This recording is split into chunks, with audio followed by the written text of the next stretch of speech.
উচ্চ মাধ্যমিক বিদ্যালয়ৰ 5জন ছাত্ৰ-ছাত্ৰীয়ে আমাৰ দৈনন্দিন জীৱনত ঘৰৰ চিলিঙৰ মকৰা জাল ধূলি মাকতিবোৰ চফা কৰিবৰ বাবে এটা ইলেক্ট্ৰিক সঁজুলি উদ্ভাৱনৰ ধাৰণা কৰিছোঁ। ধাৰণাটো হ'ল ঘৰৰ চিলিঙৰ মকৰা জাল ধূলি মাকতি পৰিষ্কাৰৰ বাবে এটা বিশেষ সঁজুলি নিৰ্মাণ।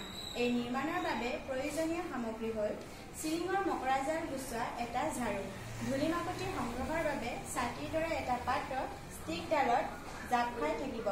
ঝাৰু সংযুক্ত ষ্টিকডালৰ ভিতৰত এটা সৰু মটৰ ভিতৰে বৈদ্যুতিক তাৰেৰে ঝাৰুৰ লগত সংযোগ এটা চাৰ্জ দিয়া বেটাৰী।